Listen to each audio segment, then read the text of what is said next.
of Sonipani Global News. I hope we find you very, very well this morning. I have got a guest that I think some of you have become aware of. That is Comrade Socha Mponzi. We want to assist each other. I think it was yesterday where we saw a group of Mthwakazi political parties, the so-called, maybe let me put that word, Mthwakazi political parties convening a press briefing whereby they were seeking to find an amicable solution, especially pertaining to the ongoing Kukuraunde hearings. Have they kick-started, or they are still actually they are yet I to think start? they've kicked started because I'm not even Oh, sure whether they're coming or going, but I think they've yeah, kick-started them. yeah, because what they were saying, they don't want media coverage, so that is why you see limited reportage Yeah. of that particular pro-intervention. I Mm. think we'll be touching on that, but before we talk, maybe let me play something that was said by one of the speakers on that particular meeting. It will be an audio. It will be an audio because I haven't developed the machinery to actually, yeah.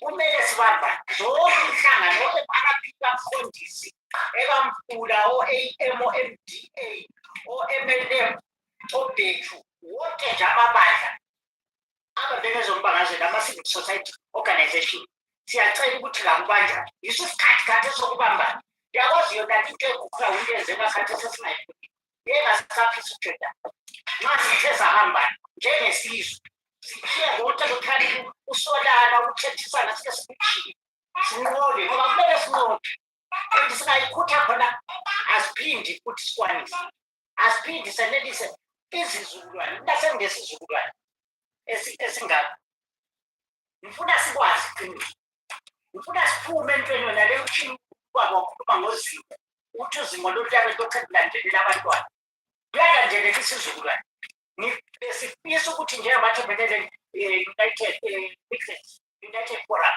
ukuthi balithi siyakhuthaza kubo bonke abakhokheli bababandla zakho lapho ukuthatha vele ungahambi kuthiwa yofika khonani ufike lithi kube kwabo Mthwakazi lapho Yeah, let me cut it there. I'm sure you heard that particular Yeah. snippet. It was a press briefing where there was ZAPU and other so-called Mthwakazi political parties, and they are speaking basically about the ongoing secret, dubious Kukuraunde hearings that are carried out by the regime of Emerson Dambudzo Mnangagwa. Maybe let's begin here, Comrade Soch. Is it possible for the political parties in Matebeleland to unite, taking into consideration that you are putting on the same basket political parties that some which believes in Zimbabwe, some which believes to go regional? Is this possible? Is it a possible intervention or a dream? I think it's possible. I think the headwind now is blowing towards self-determination, and political parties like ZAPU, they will have to patch in if we're to go with quorum and we go with consensus, because I think ZAPU almost is a single party that still pays the Zimbabwean acronym. So I think they will need to be convinced, and they will need to reform thoroughly. Mine is to say we've got no choice but to come together and be a single unit. And I was talking to another comrade, an old man, during the week, and we were discussing Puteho, how Puteho could not bring political parties together.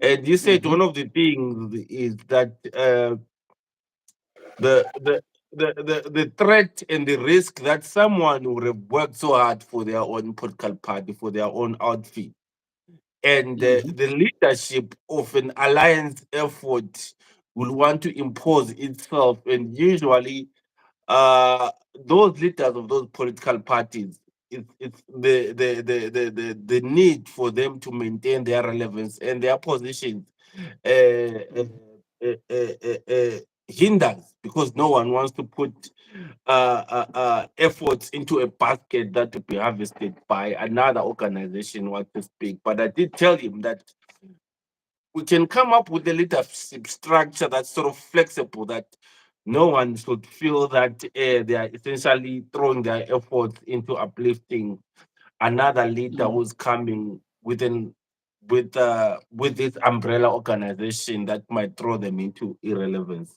So we talked Mhm. about it, but nonetheless, it is possible. I think the need for us to free ourselves should be the great deciding factor. If inside Mhm. our heart is all political leaders, all leaders generally in Mthwakazi, we Mhm. our need and the suffering and all that is what's informing us to come together. We've got no choice. You can see now the biggest insult of the century, where a mass murderer is now judge and jury behind dark corners. It's that should tell us that we are on our own. If we do not Mhm. unite, we will perish. A second Kukraundi. This is actually a second Kukraundi. It's Mhm. whereby the analogy I would say you you go where a woman is grabbed, for lack of a better word, and Mhm. then the same perpetrator says, "Oh, I'm setting up a hearing, and Mhm. you're gonna explain behind closed doors what's happened." So that's equivalent of a rapist that is cheering over uh, their own So crime. victims are forced to actually plead their case in front of the perpetrator, an intimidating perpetrator. And behind closed doors. Yeah, Behind that's closed what doors. I'm saying. Yes. So it's another Ye- Kukraoni version. We are yes. we are in Cold War. This is Cold War. That's actually what is Mm, happening. And the mm, hope is to silence and to throw our trauma and our hate and mm, our pain into a black hole, so mhm, that whenever in future should we raise dissatisfaction, will be pointed mm, towards this dummy of a hearing or whatever they call it, you mhm. know. So Yes. our need for justice is being channeled and diverted away from those Mm, responsible for it by them mhm, into a black hole of, I don't know, nothingness, where there will never be any justice, where there will mm, never be any even repentance by the same perpetrator, is the biggest insult ever. mm, This should really bring about a revolt, if not mm, highlight the agency in which uh, under which we should unite, because mm. it means we are a powerless people.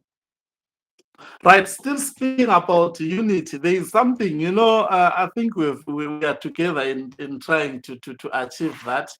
I Mm, want to ask this question because in this group of parties that I mean we are envying to unite, there are a group of political parties that believes in the so-called movement.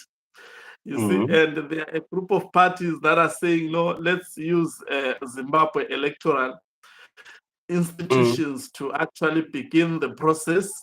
And mm. political parties that are not limited to only contest the elections. I don't want to use the word regional, but maybe let me say, to be comfortable, wants to contest around Mthwakazi, demography or geographical location, in short of a better word. So how do you then unite these people with diverse and sometimes conflicting and complicated ideologies? I think we've experienced this this actually situation. Maybe what's your take on that, on such kind of individuals who have such perceptions? I think it's a hard thing, extremely hard. You and I have been through this. It's a hard to unite people with different perspectives, people that are coming from different backgrounds, different educational backgrounds, different upbringings, and different in the way that they've been affected by the oppression. And also, some people tend to, because we're essentially now a colonized people who are now empathetic, who feel empathy towards their oppressor. So it's a difficult road to navigate, but I think it needs leadership, steadfast leadership that is determined, that has got milestones, goals, and timeframes. You can only bite it one chew at a time. If you achieve a milestone and then you take it from there, I think the majority of the people really will remain people that have to be convinced that it is worthwhile to unite. But if the vision is amongst the leadership at the time, and those leaders agree that this is what we have to do and this is what it takes us to do A, B, C, D. If those leaders at a time are doing A, and then they achieve A and do B and do C, by the time they do D, that traction, that progress enough will be enough to convince the rest to follow. Because frankly speaking, some people have got no vision of what we're uniting for. They don't even see the need. Yeah. Exactly, because we have these insignificant ideologies, in my view, that are really dividing people. For example, some calling themselves movement, saying we don't need of elections.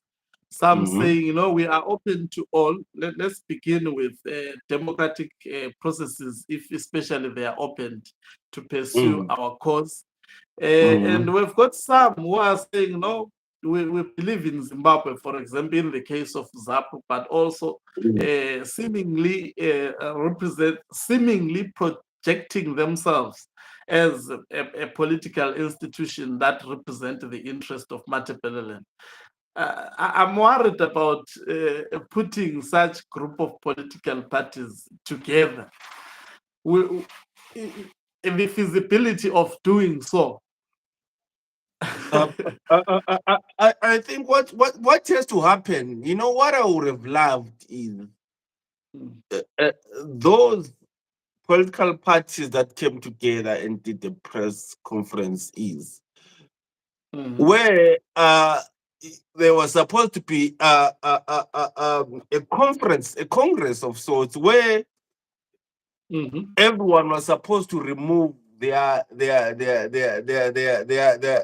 head of their political party and discuss as people that are affected all the same by the going on, and not consider their political leanings. For example, I believe that ZAPU is still influenced by the need to correct their past mistakes, the need perhaps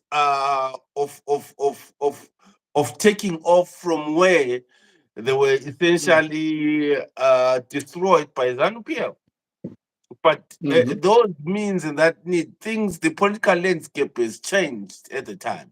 We're not affected essentially the same way in 1987 the same way we are by now. Now we are a displaced people who are at the brink of being actually outcasts, total outcasts by those that are benefiting from our oppression.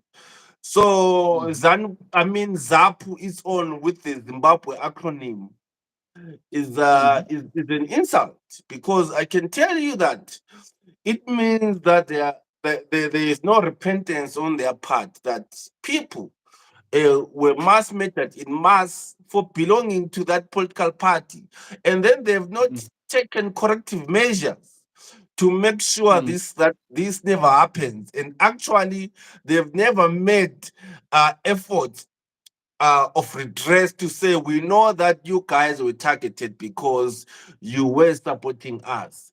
As a result of that, this is what we are proposing to do for you, so that we can heal you, so that we can actually appeal to you that we have made so much great of a sacrifice in the name of this political party. They are doing none of that, which means they don't fully comprehend the extent to which that they put people through. They had the means, they had the power, even during Kukraundi. Now that they do not have any power, what else can they do for us? Okay, still speaking about, I think ZAPU and also Unity. You know that there are now two ZAPU, I think, if not three. I'm not aware. Yes, I'm not aware. Yeah, there is another ZAPU which is anti-Sibangilizwe. I think I saw some videos a few weeks ago. So still speaking about unity, it is not united in itself, and still there are numerous other, former ZAPU leaders who feel Sibangilizwe is not doing the right thing. They have also regrouped themselves. So I'm speaking about the issue of unity in Matabeleland, bringing unity with such fragmentation, as much as it is a necessity. I know our people out there, they expect us to do so, but I wish they could be, they could see behind these corridors the pains that comes with trying to put the people of Mthwakazi together. For example, do you think a fellow like Mqondisi Moyo can unite with ZAPU, because he's a former member of ZAPU, you see, can allow to unite with ZAPU and sit, on same room with ZAPU and say, okay, guys, we are coming from the same region. Let's come together and try to tackle the main enemy. Do we have that thing of actually prioritizing critical common interest that affect the nation, that actually are at the heart of the national interest? Do we have that as Mthwakazi?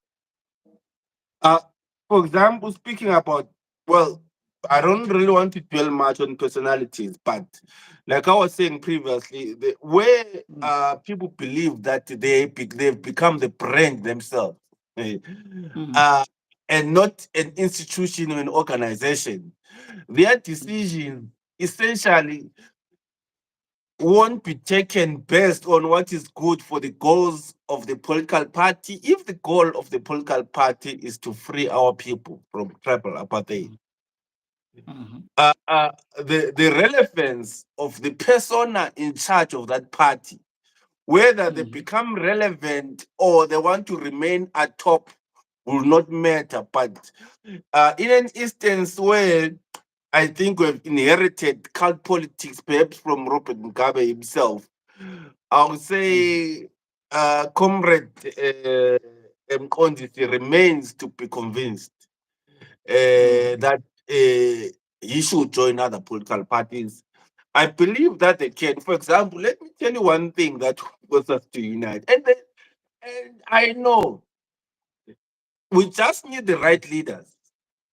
When the so-called ZANU is trying to do what they've been pronouncing that they'll crush us, there will be a real need, out of necessity, out of survival, for us to unite. We've got no choice. You can see, For example, at the moment, for instance, yes, sorry, I'm not cutting you. Still speaking yes, about that, just hold the horse. Still yes, speaking about that, already we are being united by the incident of secret Kukuraundi interventions that are done by Amos. I don't want even to call it mm, interventions. mm, mm, Secret mm. Kukuraundi, I don't know whatsoever That's that is Ukraundi being done. 2.0. It is putting the political parties already together. But the Yes, question is it not too late? I feel that it's not too late. It has taken this long because we are a people that are politically fragmented. We have went through decades of assault, economic starvation, exclusion. We are basically quasi citizens, but in actual fact, we are outcasts in that ethnocentric Shona superstate tribal country. We are outcasts practically. So the effort, it will really have to take something that is extraordinary, apparent, for us to unite, to realize and remember that one thing: we are a people that have been denied education. Let's not shy about that. That contributes to the caliber of leadership and the way we're able to formulate a political strategy and follow through with it. We have seen, you and I, we've been through this. It's difficult because the kind of hindrances that you come across, they are difficult. You know, when you are mixing people of different educational backgrounds, people of different upbringings, and you are trying to get coherence that we are agreeing to move forward this way, it's difficult. And more so when we've never tested what we're aiming for. And more so when others do not have the vision of where we're going. Some people just know that we are oppressed and we need to get out of the oppression. But to where? Perhaps I suggest that we start selling the vision of where we're going so that can be a pull factor to those that are interested, so that in our people's minds, when we're fighting, we've got an idea of where we want to go than actually highlighting the oppression itself. Let's highlight the solution, which is a vision of where we want to go, where we want to be. Perhaps that can be a pull factor. It will be better at actually bringing about unity. In your okay, let's say we have achieved unity. Let's say all these political parties from Matland come together. What do you think stands to be the benefit of these political parties as well as also the people of Matland? And what do you Uh, think would be the achievement the post achievement unity? is ZAPU used to carry the political muscle of our people of Mthwakazi. However, the Yes. people were decimated. It was a Mm-hmm. monopoly then. And Mm-hmm. people basically became disengaged from politics because of Kukrahundi and so forth, and the tribal apartheid that followed through until today. So more or less, our people politically, they've been passive, they've been following through whatever people from Mashonaland have been prescribing. That's why opposition parties have been doing well. So I think what will happen, it will allow our people to build their own political power that cannot be taken away. Their own self-determination, where they are able to leverage when they are, for example, if we say we national politics, for example, where we can address issues that separate that affect us first with the national government. If it's ZANU that is winning the national government, we can say to ZANU, ours, we want devolution of power. We want to collect our taxes. We want to allocate our taxes. We want to give first preference to people in our region. We are concerned about the direct systematic influx of people from Mashonaland, basically replacing us, whereas we're not able to actually live in our land when they can able to, whereas they are able to. It shows that whatever people from Mashonaland are making a living off of from, we do not have access to that. That's why most of our people are outside the country. So if we have got that our people voting for our people regionally, whoever wins or wants to form a government will need to do some bidding. We'll have to do some lobbying and we'll make demands of some things that we need to be done for us in order for us to constitute even a government. So that way, we are not merely passive, we will become kingmakers. And perhaps for some of us that see the only solution being total succession will be one step towards that. But maybe okay, I hear you. Maybe because I hear you, I hear where you're going. You will continue. I'm not cutting you. Now, on that line of thought of, I think you are saying that would be achieved through fielding candidates to elections and then becoming successful under one through banner. elections. But we have got individuals like Blessed Geza making it quite plain clear that in Zimbabwe, elections do not determine the electoral outcome. I mean, do not determine I mean, who will be the MP in a certain area. What actually determines that? In fact, they are saying when elections are being carried out, already they would have decided which constituency they will grab, which constituency they will give to whichever opposition political party. There is that perception that elections in Zimbabwe have never actually brought a political transformation, so to speak. And this, those who believe in movement within Mthwakazi formation may actually advance that so strongly. What would be your answer to such kind of individuals? This is a Cold War for those that don't fully understand. It's a Cold War. We are in a Cold War. So in a Cold War, we know that there's the proliferation of spies and state agents and so forth. There are proxy wars and all those kind of things. So for us to fight that, we need a variety of weapons. Uh, uh, Elections is one of them. And those that don't believe in elections, civil disobedience and so forth and stuff like that, is one of the weapons in the arsenal. So I'm saying we don't need to stick to a particular weapon. And remember, this is a fully entrenched enemy, ZANU-PF. It's a government that's actually seeks to ethnically cleanse a country. And they've been doing it for over 40 years already. In fact, they have been doing that. I think we can't say they are seeking to. They have been doing that. They're still doing it. Yeah. So now, and they've got no empathy whatsoever. Their empathy is selective. So we need to stand with the notion that we need to have a variety of weapons at our disposal. At our front, so that at least the front line is not determined by only one means. We engage with a lot of organizations. Some of them are for total succession, some are for regionalism, some are in between. Now, we shouldn't make it obvious to our oppressors which weapon is going to put them down for good.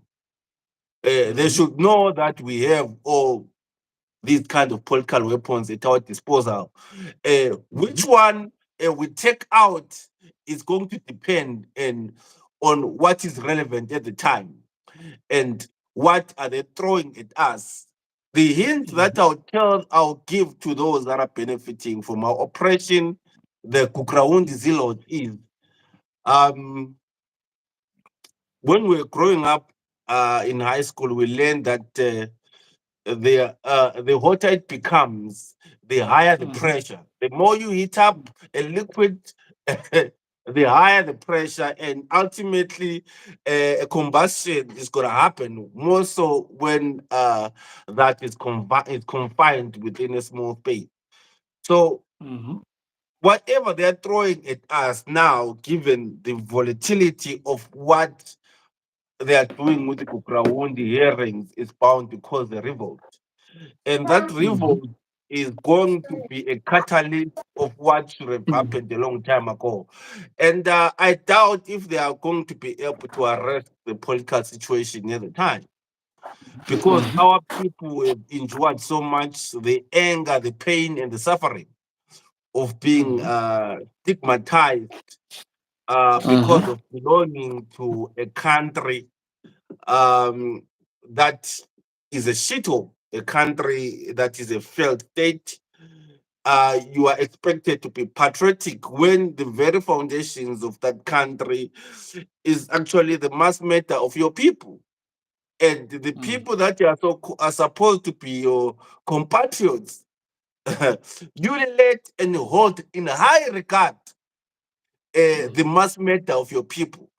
Their empathy is selective, because you cannot tell me that now let's make the example of the Germans, that the German population, they still hold and celebrate Hitler, and at the same time they want to unite with Jews. That's an oxymoron. That's like trying to bring the devil and dine with him in front of angels. It is impossible. It will not happen. So we can see this is disingenuous. Their efforts to unite with them is not based on the need for peace and prosperity. It's based on us submitting that we are a conquered people. My belief is each and every street should not be named after Robert Mugabe. He is a mass murderer. There is nothing to write home about him. He destroyed the country. He is the one that brought the inception of tribal apartheid, tribal-based policies, one-party state, and so forth and so on. His sins are the highest epitome of political wickedness. I hope he's rotting in hell. So yeah. Yeah, quite interesting points. Now, I think our people need also to understand, as much as someone may say, okay, if we are divorcing from Zimbabwe, what do we stand to benefit economically? Will that guarantee the people of Mthwakazi good governance? I mean, will we be able to stand? Do we have social, economic, as well as also political potential? Do we have leaders who can really deliver services to the people? I mean, these are the questions that may come from people. And in a democratic environment, those who purport or those who are actually advocating for this have to put people into confidence that indeed post Zimbabwe and in a democratic, so I believe Mthwakazi and free Mthwakazi, people would experience a better life. Someone may say, is it not going to be a scenario whereby people fought with Ian Smith, not knowing that they would get themselves into a genocide by ZANU-PF and the economic turmoil that we are currently experiencing? Sorry, my question is so long, but I hope you got me. Yeah, but yeah, you know it. But I guess, comrade, you know where I stand with that. I, for one, when it comes to succession, I believe, and I remain to be convinced otherwise. Yes. My belief is, I'm talking about what's pragmatic, what is easy. what is at least foreseeable in the near future, my belief is Mthwakazi stands a better chance by being a province of South Africa. Um, uh, uh, we know You now want that Matabeleland, to be a province of South Africa? I think so. Out of need, I'll tell you why. Okay, let's speak about the other option. We are on our own. How do we think it will take for us to be stable with an aggressor next to us? How do you think? How long will it take us to find economic stability? And of course, they're gonna come after us. We know that we do not have an army at the time, even then, or will not be able to constitute a government at the time. What will protect us against this determined But but trap? but but but but but that line of thought, people may think that if you are bringing that political line of thought, people may think that Mm, we are politically bankrupt. Now, you think so? maybe I was expecting Mm, Matapeleland, in my own view, can actually sustain itself. I mm, will just make examples. okay. Economically, Mm, mm, don't I know a lot of people, because South African, I mean, rand is currently stable at the moment. It does mhm, not equate to the fact that we cannot come up with our own currency and be stable as the people of Mthwakazi. Now, in Matabeleland, we've got a lot of minerals such as gold, I mean, rare minerals that are needed by the global community that we can sell and get our own money, our own foreign reserves, maybe in the form of United States dollar or any other money you can think of in the world. So we've got mineral resources such as gold, uranium.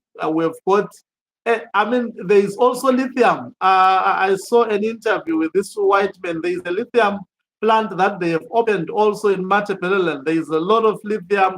You talk of copper. All rare minerals are found here in Matabeleland. That can translate to jobs as well as also economic boom. Apart from that, mm. we've got good agricultural land in Matabeleland, and also we've got a climate that allows for massive agricultural productivity to actually sustain us in terms of food security, and also to boost our exports. And in turn, we get the much needed, foreign currency reserves. And also, we are a gateway to numerous African countries. If you Can, look at can, can, Matabeleland strategically, we are a can, gateway to numerous African countries, from can, South can, I, can, I, Africa. can I add that And something? yeah, yeah. So Can I? I was trying to actually get rid of that mentality that we need something from South Africa. No, we totally don't need anything.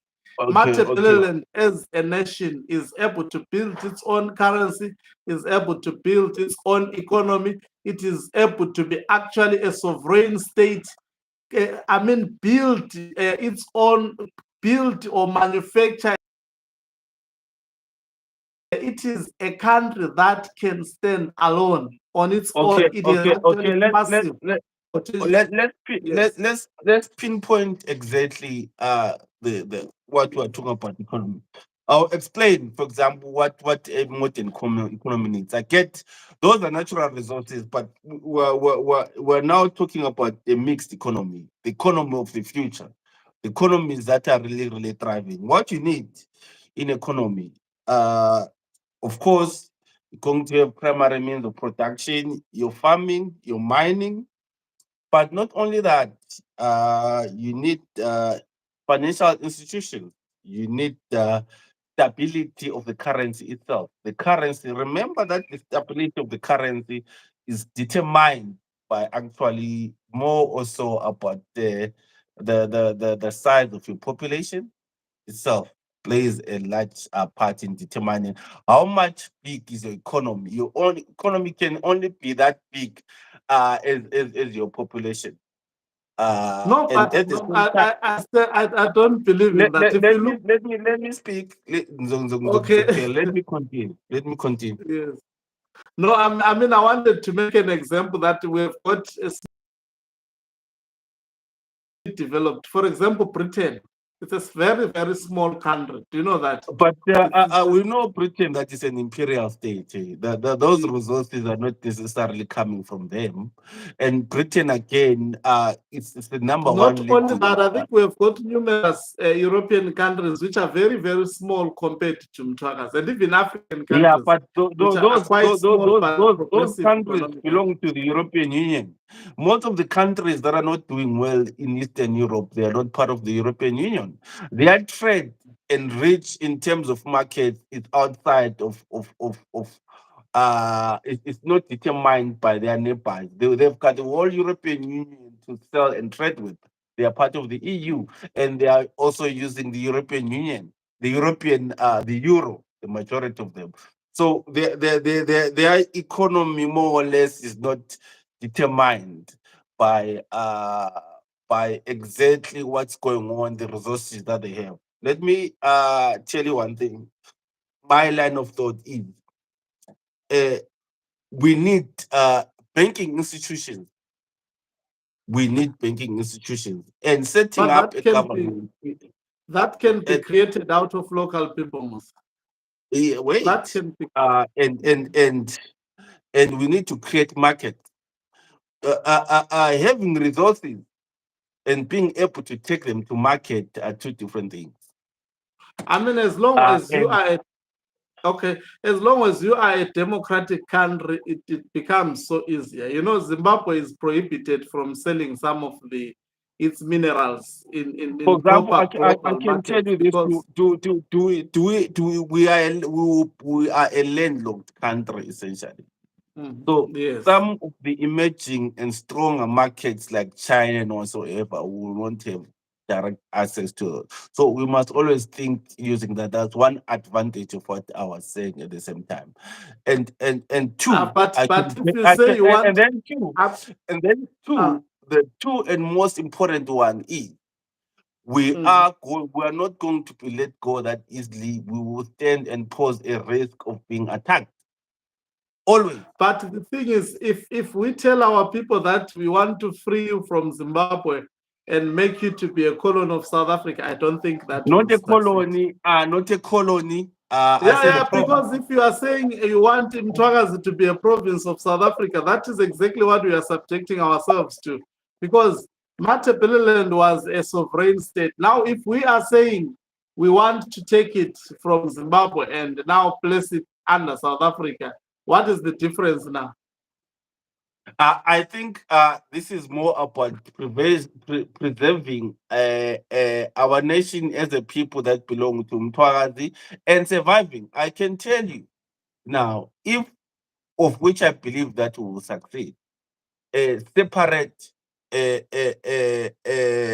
from Mashonaland, the onslaught that will come through, we will not be able to withstand that militarily, economic, and otherwise. Ah, And you know, of course, we I do not comrade. do we have a I standing think we army, and how long will it take to do that? no, but a standing army must you can create it anytime. If you are With free, you can resources, create. man. With resources, No, how much would you have accumulated to be able to withstand an enemy that has got been collecting a weaponry and all kinds of tactics using the very same resources they are extracting from our own region?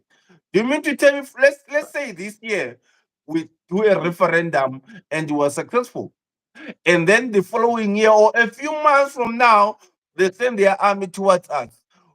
And then we say we want to be on, you are fighting them. What do you think will happen? Won't we be overrun? Where will you get the money? Not only the money, the means to train personnel, the means to develop tactics and so forth to be able to repel that attack.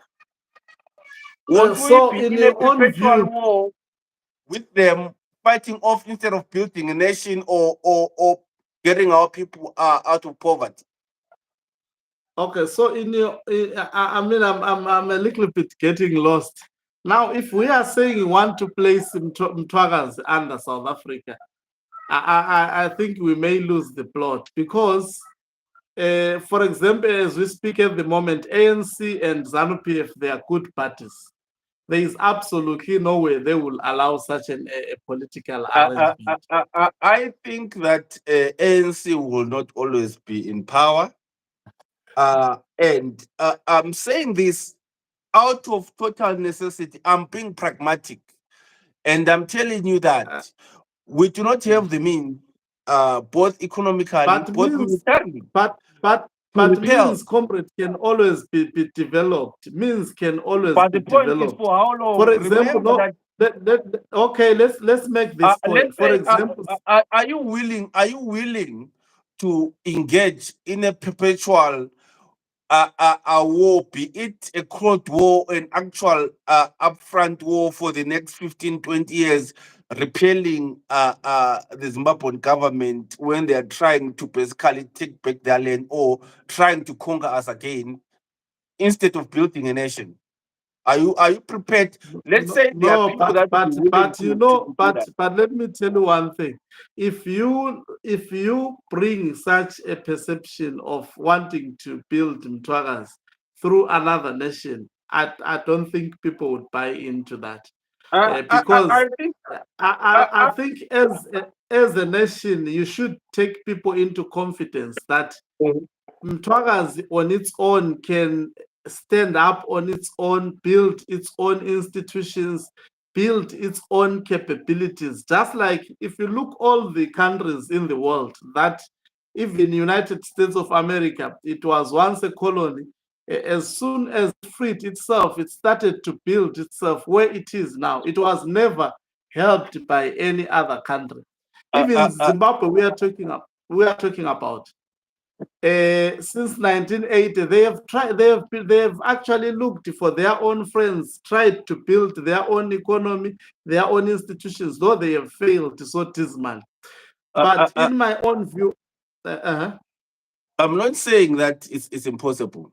I'm saying the yeah, easier but and if pragmatic route is that everything is possible. It depends on how much effort you are prepared to put and time to achieve that. Otherwise, we might be doing basically Pyrrhic victory where you have won, but nonetheless you don't get a moment to even enjoy because the loss has been so much it almost outweighs the gain in the first place. I'm saying this as a pragmatic thing that I know that we stand a better chance of benefiting from an economy that's already up and running, that we've always benefited from actually. And at the same time, we know that there's never a chance whereby they can use their army against when we're under the protection of the SANDF. They will never do that. And again, another option of mine is if even if we are on our loan, will be perhaps to offset the risk of stabilizing our own currency, just like any other SADC country, they're already doing it. You can simply tie our currency to the rand, just like Namibia and Botswana and all those kind of countries are doing. Lesotho and so on. It does offset some of the ills that come with a currency that's not volatile. And remember, like I said, the strength of the currency sometimes is determined by how big the population it is before we can even consider the but size I of don't but the I economy. don't think so. I don't think so. When I started about currency, it's not. That's why I've been at pains trying to say it's not about the population. Okay, Currency is stabilized. let's Okay, make it like that. Okay, no, in my I own spoke about view. Okay, I spoke about access to markets. We know that no, let me talk. No, let me maybe talk about currency. What stabilizes the currency? It is production. If there is production in a nation, you see, if you are producing something that you are able to sell to the outside world, that can contribute in terms of stabilizing your currency. and the issues of also, even if you are producing and also creating strong institutions, internal institutions.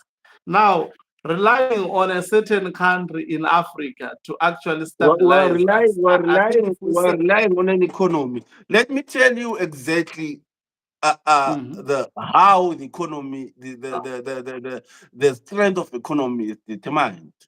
Is Mhm. is is uh is the trade deficit of the country. How much is your currency in demand at the time? This is based on that when you are selling things out to market, people are essentially buying your currency. That's the But standpoint. Although they might be maybe let me tell you this. Do you know that South Africa, the ANC government, when it inherited power, there was absolutely nothing in the coffers of South Africa. They had to build their economy from scratch to be what it I is know. at the moment. I just want to stick to from my economics at school that I Okay. know that the currency is determined by Mm. how much you are selling out to market. Otherwise, when people are buying your goods, the more people buying your goods, the more your currency is stronger versus you importing goods. When you are a country, you are importing more goods into your country than you are selling out to market. Not only producing, actually selling out. That difference Mm. is what determines the strength of your economy, your currency. But That but I difference, that think actual difference. but I think So the more your currency I is don't exporting, okay, I the don't more have a your country. problem. I don't have a Yeah, problem with that. But I'm yeah. saying, why would you have that negativity that the global community would not support the products of Mthwakazi? I do not. I know that we do not have existing markets. We We will have to create step. them. We will Yes, create but them, comrades. that's the And point. I mean, with proper institutions, it doesn't even take more than 3 months to create them. No, that's not how the economy works, man. That's not how the economy works. If I am being pragmatic, I'm being practical. We're talking I about mean, years. no, The volume that we're I'm talking also about. being practical. You see, in terms of convincing me, telling me that you want to free the country, and then in order to resuscitate that country, you will go to the neighbor and subject yourself under be a province of the I, I, neighbor. I, I, In, I, I do not see it as colonialism. I do not see, because we know anyway that the intra-African trade and pan-Africanism is coming. Mine is to say, I do not want my people to suffer a perpetual war like South Sudan and North Sudan, and after that having to go through in a separate effort to build a country and the economy in a perpetual 15, 20-year-old. That the point is, Mhm. how much effort are you prepared to put to achieve that? That's the point. How much effort are you prepared to put in to achieve that? Otherwise, we might just well win and be recolonized again by the Shoners and actually then will be classified as rebels and so forth, will be totally obliterated. So, okay, let's say we are building a government, we are building an army, we've taken our country, and we're asking for donations, and we'll start trading and making deals with the international economy, with the international countries and so forth. Our people, obviously, who are in the army, we're going to use those people to sort of build our army from there and constitute an army, a currency, and so forth. And we're gonna need military aid, like I said. On us doing that, we are attacked and we are forced to defend of ourselves, militarily otherwise, of which we will do. How do you think, how long will it take for us to repel that? I can tell you now, we won't be able to walk Mhm. scot-free. This would be like we have to cross the Red Sea, and the Red Sea will have to close on Pharaoh, because I do not see any tribal Shona government that's willing to let go of us as is, or that if they stand to lose or there's mutually assured destruction on their part. How do you think it will play out, for example? Let's say we're attacked, Mhm. we're looking for military aid, we're constitutional government, and then I- we just took our country after a referendum. And how do you think? Let's play our scenarios. so in your own view, do you think that Mthwakazi can be freed just through a referendum? No, not of course. Not of course. Whatever means, even if it's free I mean, militarily. okay, no, no, no. Maybe if you can answer me, let us not go in circles. What do you think will free Mthwakazi? What I think that will free Mthwakazi will not be essentially based on empathy, on what the people that are No, benefiting comrade, from I our. just need like a straightforward answer, you see, I because know, I wanted to, I'm going there. I just want to lay yeah, down to I think we you. are left with few minutes because my device is Oh, okay. almost What I 3%. think will Yeah. frame towers is a combination. A referendum, of course, won't be enough. I think the mutual assured distraction that not letting us go will also bring harm to those that are benefiting from our oppression. It's as simple as that. I don't need to. I think that's clear. A referendum So enough is just a test the after case. having fought and won, and then you go and subject yourself to the neighbor. That's not how I see. That's not how I see it. Remember But that that's the question depends. What will be the referendum saying? What will be the question asked by the referendum? But I think I was getting the referendum away of the way when I said, do you think referendum will free Mthwakazi? And you Yeah, said, we agreed on what you said you will free Mthwakazi. I'm now yeah, saying you fight to free your land, and then you go and subject yourself to another neighbor, hoping that that neighbor will continue to protect you and stabilize you whichever way. Mm. But the question against what? I'm not. If you're prepared, I can and I I can mean, imagine you, but comrade. I'm I can saying we imagine should. ourselves. Listen, No, my scenario. where I'm Yeah, concerned, because I'm a person and, from Mthwakazi, and I know if I tell the people of Mthwakazi that, guys, we want to free you to subject you to another country, they would not support and buy into that. uh, But if we say to I our don't know. people, I we think want to free you and be a standalone nation and build ourselves from scratch, that shows that you have confidence in your people, you trust your people, that they will uh, uh, rise from dust to be something. mine, comrade, I'll say this as my parting is that Mm. I'm being informed by what's practical, what's pragmatic, what can achieve separation from those that Mm. oppress us, and that what can guarantee us from becoming victims again from those that are oppressing us. That's what determines me, because unless if you are telling me that we are going to be able to repel off any possible aggression soon after that, and we are able to almost instantly create a stable currency in the economy, banking institutions, and so forth, infrastructure, and all those I things. think I I was think I gonna say think I that. think Oh, our I then think our people I think our people have all those capabilities. We should not just undermine them. They have those capabilities to I create such doubt. institutions. You, I doubt you they see, not. I'm not saying then that they you do not are. have. We do not have They enough have of that capacity.